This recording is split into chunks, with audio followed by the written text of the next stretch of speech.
오늘 데살로니가전서 강의 두 번째인데요. 하나님을 기쁘시게 하려 함이라 라는 제목입니다. 우리 한번 따라해 볼까요? 하나님을 기쁘시게 하려 함이라.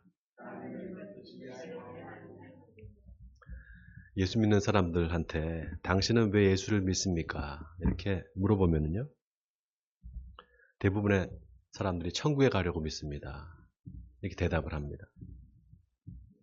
그런데 천국에 가려고 예수를 믿는다 그러면 천국 가는 게 목적이고 예수 믿는 거는 수단이 됐죠. 수단이 됩니다. 다른 말로 하면 도구가 된다 이 말입니다. 그러면 예수가 단지 수단이고 도구일까? 예수는 목적이지 수단이 될 수가 없습니다. 여러분 이 말을 잘 새겨보시기 바랍니다.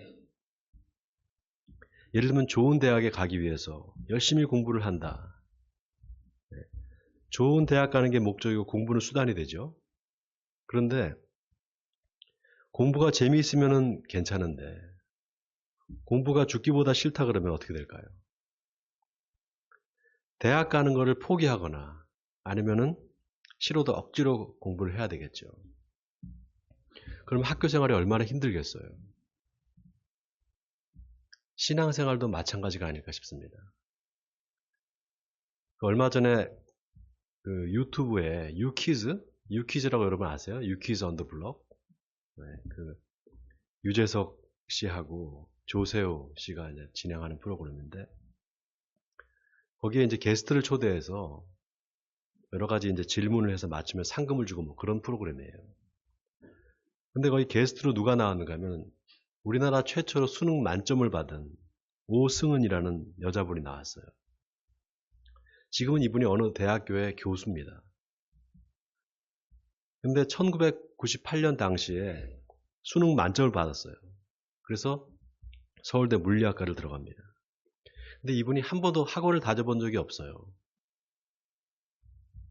그래서 유재석이 인터뷰를 하면서 수능 볼 때 모르는 문제가 없었느냐 그랬더니 없었대요. 없었대요. 그러니까 도대체 어떻게 공부를 했느냐, 수능 만점의 비결이 뭐냐 이렇게 물어봤어요. 이분 뭐라 그러냐면은 공부가 재밌으면 된다고. 그게 비결이라는 거예요. 그러니까 거기서 또 유재석이 그럼 공부가 재밌지 않은 사람은 어떡하냐고 물어봐요. 그러니까 이분이 아주 의미심장한 말을 했어요. 일단 문제를 출제하는 사람이 나를 괴롭히려고 이 문제를 내는 게 아니라는 거를 그걸 좀 알아야 된다는 거예요. 나를 골탕 먹이려고 이 문제를 내는 게 아니라 그냥 가르쳐 주려고 잘 가르쳐 주려고 내는 거다. 그러니까 지식을 잘 알려주려고 문제를 내는 거지 골탕 먹이려는 게 아니다. 그렇게 출제자의 마음을 좀 헤아리면 공부가 재밌어진다는 거예요. 그걸 보면서 이 사람은 정말 공부를 좋아하는 걸 넘어서 사랑하는 사람이구나. 저렇게 하니 공부를 잘할 수밖에 없지 이런 생각을 하게 됐습니다. 좋은 대학에 가고 싶은데 공부하기는 죽기보다 싫다면 어떻게 좋은 대학에 갈 수 있겠습니까? 공부가 재밌고 즐겨봐야 되는 겁니다. 신앙생활도 마찬가지예요. 예수 믿는 게 좋아야 돼요. 교회 가는 게 즐거워야 됩니다. 신앙생활이 기뻐야 되지 않겠어요? 그래야 천국도 갈 수 있는 거죠. 예수 믿으면 그래서 고난이 오고 시험이 온다. 그때 우리가 어떻게 생각해야 될까요? 하나님께서 나를 골탕 먹이려는구나. 나를 괴롭히려는구나. 나를 그래서 시험을 주시는구나. 이렇게 생각하면 안 되겠죠. 하나님이 나한테 뭔가를 알려주시려고 하는구나. 그래서 시험을 주시는구나. 출제자이신 하나님의 마음을 헤아려야 됩니다. 그러면 시험에 통과할 수가 있어요. 금방 통과할 수 있어요. 그래서 진짜 믿음이 좋은 사람은요. 시험을 두려워하지 않습니다. 오히려 그 시험을 통해서 하나님이 나를 어디로 인도하실까? 어떻게 인도하실까? 내가 뭘 배울 수 있을까? 이거를 더 기대하게 돼요. 자, 오늘 데살로니가전서 강의 설교 제목이 하나님을 기쁘시게 하려 함이에요. 하나님을 기쁘시게 하려 하는 거 결론부터 말씀드리면 우리가 예수 믿는 목적이 천국 가는 것이 아니라 사실은 하나님을 기쁘시게 하기 위해서다 이 말입니다. 여러분 천국 가려고 예수 믿는 거하고 하나님을 기쁘시게 하기 위해서 예수 믿는 거하고 둘 중에 어떤 게 더 진짜일까요? 어떤 게 진짜 믿음일까요? 하나님을 기쁘시게 하기 위해서 믿는 거, 이게 진짜 믿음이에요. 왜 그런가 제가 지금부터 설명을 드릴게요. 자, 오늘 사도 바울이 데살로니가 교회에 편지하면서 뭐라고 하는가? 본문 3절에 우리의 권면은 간사함이나 부정에서 난 것이 아니요 속임수로 하는 것도 아니다, 이렇게 말합니다. 자, 우리의 권면이 간사함이나 부정이나 속임수로 하는 게 아니다. 이 말은 당시에 누군가 간사함과 부정과 속임수로 복음을 전하는 사람이 있었다는 것을 암시하는 겁니다. 그 증거가요. 갈라디아서 1장에 보면 바울이 갈라디아 교인들한테 편지하면서 너희가 이같이 속히 떠나 다른 복음을 따르는 것을 내가 이상히 여기노라. 다른 복음은 없나니 다만 어떤 사람들이 너희를 교란하여 그리스도의 복음을 변하게 하려 함이라, 이렇게 말해요. 그러면서 내가 사람들에게 좋게 하랴, 하나님께 좋게 하랴, 사람들에게 기쁨을 구하랴, 내가 지금까지 사람들의 기쁨을 구하였다면 그리스도의 종이 아니니라, 이렇게 말해요.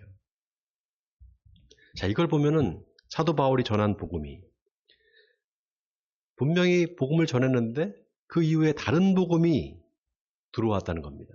다른 복음을 전하는 사람이 있었다는 거예요. 그 다른 복음이라는 게 구체적으로 뭘까? 바로 하나님을 기쁘시게 하는 게 아니라 사람을 기쁘게 하는 말.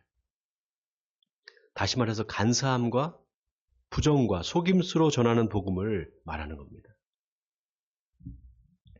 여러분, 만약에 복음을 전하면서 간사함이나 부정이나 속임수로 전한다면 그 복음을 전하는 목적이 뭐겠습니까? 무슨 목적으로 그렇게 간사함과 부정과 속임수로 복음을 전할까요? 자기 이익을 위해서겠죠. 여러분, 복음도 얼마든지 변질될 수 있어요. 그릇이 더러우면 그 그릇 안에 담긴 물도 더러워지게 됩니다. 그러니까 전하는 자가 어떤 마음으로, 어떤 의도로 전하는가를 잘 살펴봐야 돼요. 자, 오늘 사도 바울이 또 뭐라고 말합니까? 다 같이 오늘 본문 3절과 4절을 같이 읽어보겠습니다. 본문 3절과 4절입니다. 시작. 우리의 권면은 간사함이나 부정에서 난 것이 아니요 속임수로 하는 것도 아니라 오직 하나님께 옳게 여기심을 입어 복음을 위탁받았으니 우리가 이와 같이 말하면 사람을 기쁘게 하려 함이 아니요 오직 우리 마음을 감찰하시는 하나님을 기쁘시게 하려 함이라. 자, 여기 복음을 위탁받았다, 이 말이 참 중요합니다. 마태복음 28장 19절, 20절에 보면 예수님께서 제자들한테 그러므로 너희는 가서 모든 민족을 제자로 삼아 아버지와 아들과 성령의 이름으로 세례를 베풀고 내가 너희에게 분부한 모든 것을 가르쳐 지키게 하라. 볼지어다 내가 세상 끝날까지 너희와 항상 함께 있으리라. 예수님이 제자들한테 하신 이 명령을 대위임령이다, 이렇게 말합니다. 대위임령. 여기서 위탁자는 예수님이고요. 위탁을 받은 사람들은 제자들입니다. 자, 그런데 보세요. 바울이 자기가 복음을 위탁받았다 이렇게 말하면서 우리가 이같이 말하면 사람을 기쁘게 하려 함이 아니라 오직 하나님을 기쁘시게 하려 합니다, 이렇게 말했어요. 여러분, 복음이라는 게 뭡니까? 복음? 좋은 소식, 기쁜 소식이잖아요. 그러니까 복음을 전한다는 거는 좋은 소식, 기쁜 소식을 전하는 거예요. 자, 그럼 내가 복음을 전한다. 그러면 누가 기뻐할까요? 나한테 복음을 듣는 사람이 기쁠까요? 기쁠 수도 있고 안 기쁠 수도 있어요. 여러분, 복음 한번 전해보세요. 어떤 사람은 막 화를 내요. 왜 이런 얘기를 나한테 하냐고 화를 냅니다. 어떤 사람은 조용히 받아들여요. 복음이 모든 사람들한테 좋은 소식, 기쁜 소식이 되는데 실제는 그렇지가 않다는 겁니다. 그런데 뭐하러 복음을 전할까요? 바로 하나님을 기쁘시게 하기 위해서요. 자, 복음을 누굴 기쁘게 하기 위해서 전한다고요? 하나님을 기쁘시게 하기 위해서 전하는 겁니다. 여러분, 하나님이 제일 기뻐하시는 게 언제냐? 우리가 복음을 전할 때예요. 아멘입니까? 자, 그런데 여기서 중요한 게 있어요. 나는 싫은데, 나는 전하기 싫은데 하나님이 기뻐하신다니까 뭐 어쩔 수 없이 내가 해야 되겠네. 여러분, 그거 아니에요. 하나님이 기쁘시니까 나도 기쁜 거예요. 또 내가 기쁘니까 하나님도 기쁘신 거예요. 그래서 오늘 본문의 사도 바울이 그냥 하나님을 기쁘시게 하려 한다 말하지 않아요. 우리 마음을 감찰하시는 하나님을 기쁘시게 하려 한다 이렇게 말해요. 이 말은 하나님이 우리 마음을 다 들여다보고 계신다는 거예요. 여러분, 하나님은 뭐든지 우리가 억지로 하는 것을 원치 않으세요. 하나님은 우리 마음의 중심을 보세요. 그래서 전도는 절대 의무감만으로 할 수 없어요. 내가 기뻐야 할 수 있어요. 아멘입니까? 어떤 교회는 전도를 많이 하면 TV를 준다. 세탁기를 준다. 상품을 걸어요. 전도 상품을. 그러니까 그거 받으려고 열심히 전도합니다. 그렇게 전도하면 하나님이 기뻐하실까요? 상 받은 사람은 기쁘겠죠. 근데 그 사람은 이미 상을 받은 거예요. 이미 상을 받은 거예요. 복음서에 보면 예수님이 너희는 외식하는 자와 같이 시장과 거리에서 큰 소리로 기도하지 말라. 저들은 이미 상을 받았느니라. 그렇게 말합니다. 이 말은 이미 받았기 때문에 더 줄 게 없다라는 거예요. 그럼 이미 상을 받았는데 뭐가 이 상이라는 걸까요? 상을 이미 받았느니라 그랬는데 뭐가 그 상이라는 걸까요? 와, 저 사람 기도 참 잘하네. 저 사람 믿음 좋네. 사람들로부터 칭찬을 받는 거. 그게 상이라는 거예요. 그거 이미 받았다는 거예요. 이게 다 뭡니까? 사람을 기쁘게 하는 거지 하나님을 기쁘시게 하는 게 아니라는 거예요. 그래서 우리가 항상 어떻게 하면 하나님을 기쁘시게 할까를 생각해야 돼요. 그렇지 않으면은요, 사람을 기쁘게 하는 게 돼버려요. 우리가 이걸 분별해야 됩니다. 여기서 지혜가 필요해요. 창세기에 보면 아브라함이 조카 롯을 구출하러 갑니다. 조카 롯이 소돔 땅에 살았는데 북방에 있는 왕들이 군대를 연합을 해서 이 소돔을 공격해서 롯을 그냥 포로로 잡아가 버립니다. 그때 아브라함이 자기 집에서 기르던 사병 318명을 데리고 가서 롯과 그 빼앗겼던 재물을 다 찾아옵니다. 그때 살렘 왕 멜기세덱이 떡과 포도주를 가지고 아브라함을 영접을 해요. 그때 아브라함한테 뭐라고 하는가? 너희 대적을 내 손에 붙이신 지극히 높으신 하나님을 찬송할지라 이렇게 말합니다. 그러니까 아브라함이 자기가 얻은 전리품이죠. 자기가 얻은 전리품에서 10분의 1을 멜기세덱한테 줍니다. 이게 11조의 유래예요. 11조는 그래서 영적인 싸움을 싸우고 승리한 대가를 하나님께 드리는 겁니다. 자, 그런데 그 옆에 누가 있었는가? 바로 소돔 왕이 있었어요. 소돔 왕이 아브라함한테 뭐라고 말하는가? 사람은 나한테 보내고 물품은 다 네가 가지라 이렇게 말합니다. 그때 아브라함이 내가 맹세하노니 네 말이 내가 아브라함으로 치부하게 했다 할까 해서 실 한 오락이라도 하나라도 가지지 않겠노라. 단호하게 거절합니다. 여러분 생각해 보세요. 이거 그냥 굳이 거절할 필요가 있을까요? 엄연히 자기가 목숨 걸고 가서 빼앗아 온 건데 전리품인데. 근데 아브라함은 너무도 단호하게 거절을 했습니다. 한 오락이라도, 실 한 오락이라도 내가 받지 않겠다 그랬어요. 왜 그랬을까요? 여러분, 이때 이 멜기세덱은 예수님을 예표하는 인물이에요. 그 멜기세덱이 아브라함한테 뭐라고 했습니까? 너희 대적을 내 손에 붙이신 지극히 높으신 하나님을 찬송할지라 그랬잖아요. 이 말은 네 힘으로 이긴 게 아니라는 거예요. 하나님이 너를 이기게 해준 거다 이 말입니다. 그러니까 하나님께만 영광을 돌리라 이 말이에요. 여러분, 아브라함이 11조를 멜기세덱한테 그냥 준 게 아니었어요. 아브라함은 왜 믿음의 조상인가? 아브라함은 하나님이 받아야 할 영광을 절대로 자기가 취하지 않았습니다. 철저히 모든 영광을 하나님께만 돌렸어요.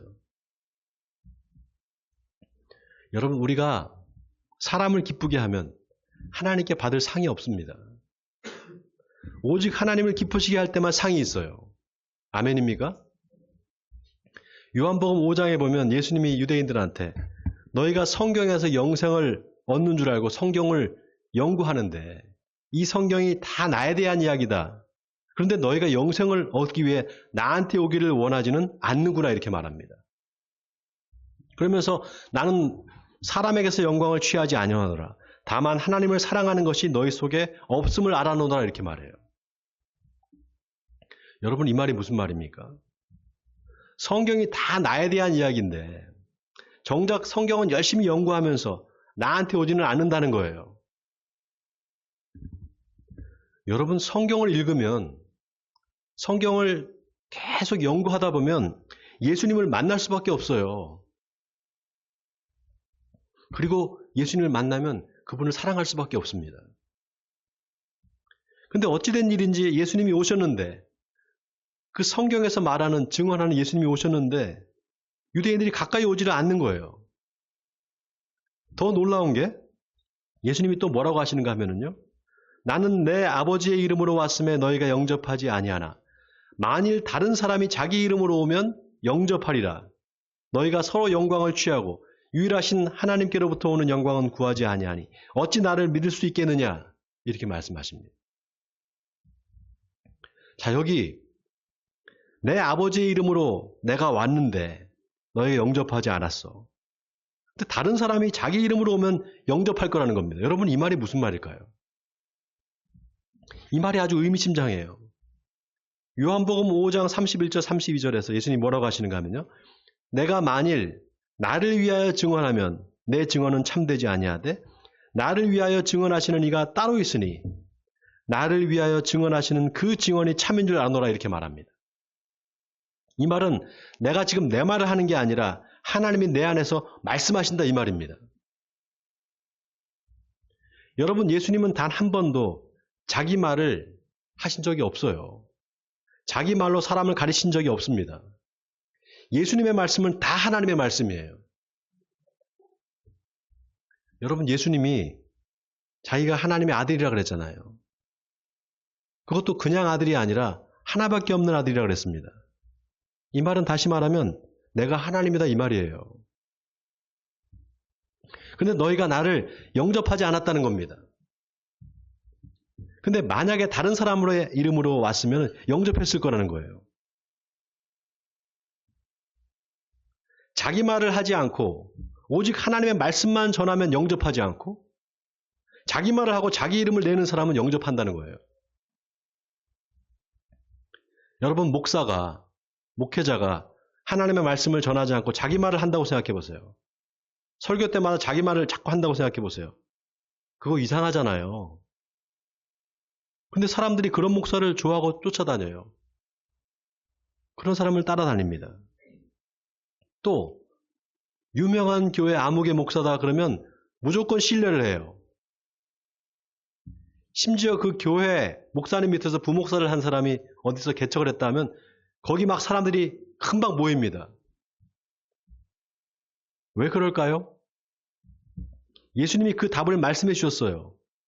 너희가 서로 영광을 취하고 유일하신 하나님께로부터 오는 영광은 구하지 아니하니 어찌 나를 믿을 수 있겠느냐? 하나님께 영광을 돌리지 않고 자기들끼리 영광을 취한다는 겁니다. 여러분 목사는 있는 듯 없는 듯 해야 돼요. 목사가 하는 설교가 하나님의 말씀으로 들리려면 그 목사가 안 보여야 된다 이 말입니다. 목사가 유명해지려고 하고 자기 이름을 내려고 하고 성도들도 너도 나도 우리 목사님 하면은 서로 자기들끼리 영광을 취하는 게 됩니다. 여러분 오직 하나님께만 영광을 돌려야 돼요. 하나님께만 영광을 돌리고 하나님만 기쁘시게 해드려야 됩니다.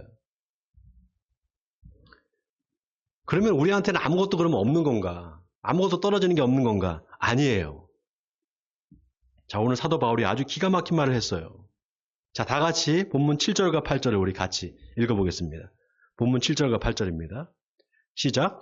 우리는 그리스도의 사도로서 마땅히 권위를 주장할 수 있으나 도리어 너희 가운데서 유순한 자가 되어 유모가 자기 자녀를 기름과 같이 하였으니 우리가 이같이 너희를 사모하여 하나님의 복음뿐 아니라 우리의 목숨까지도 너희에게 주기를 기뻐함은 너희가 우리의 사랑하는 자 됨이라. 자, 여기 보세요. 바울이 지금 데살로니가 교인들을 어떻게 생각하고 있느냐? 자기들이 젖을 주는, 그래서 키우는 아이들처럼 생각한다는 거예요. 자기가 유모고 데살로니가 교인들이 그 유모한테 젖을 먹는 아이들이라고 생각한다는 겁니다. 그렇게 자기들이 유모가 돼서 젖을 주고 키우다 보니까 너희들을 사랑하게 됐다는 거예요. 사모하게 됐다는 겁니다. 그래서 이제는 목숨을 줘도 아깝지 않다. 그게 오히려 기쁘다. 그렇게 말하는 겁니다. 마침내 너희가 우리의 사랑하는 자가 되었다 이렇게 말했어요. 저는 이 구절을 읽을 때 마음에 감동이 왔습니다. 여러분, 예수님이 십자가에 돌아가실 때 어떤 마음이셨을까요? 내 목숨을 줘도 아깝지 않다. 내 목숨을 줘서 저들을 살릴 수만 있다면 기쁘다. 그 마음 아니셨을까요? 그렇게 자기 목숨을 버릴 만큼 예수님이 우리를 사랑하신 겁니다. 여러분, 그래서 복음을 전하는 사람한테 하나님이 주시는 가장 큰 상이 뭔지 압니까? 바로 예수님의 마음을 주시는 거예요. 내가 전한 복음을 어떤 사람이 믿게 되고 그래서 예수를 믿게 돼서 거듭나서 믿음이 성장하는 것을 볼 때 얼마나 기쁜지 몰라요. 세상에 그것만큼 기쁜 게 없습니다. 바로 나를 향한 주님의 마음을 내가 똑같이 내가 전도한 사람을 보면서 느끼는 거예요. 바울이 그 마음이었던 거예요. 그래서 바울이 뭐라고 하는가? 다 같이 오늘 본문 9절에서 12절까지, 마지막 12절까지 같이 한 목소리를 읽겠습니다. 9절부터 12절까지입니다. 시작. 형제들아, 우리의 수고와 애쓴 것을 너희가 기억하리니 너희 아무에게도 폐를 끼치지 아니하려고 밤낮으로 일하면서 너희에게 하나님의 복음을 전하였노라. 우리가 너희 믿는 자들을 향하여 어떻게 거룩하고 옳고 흠없이 행하였는지에 대하여 너희가 증인이요 하나님도 그러하시도다.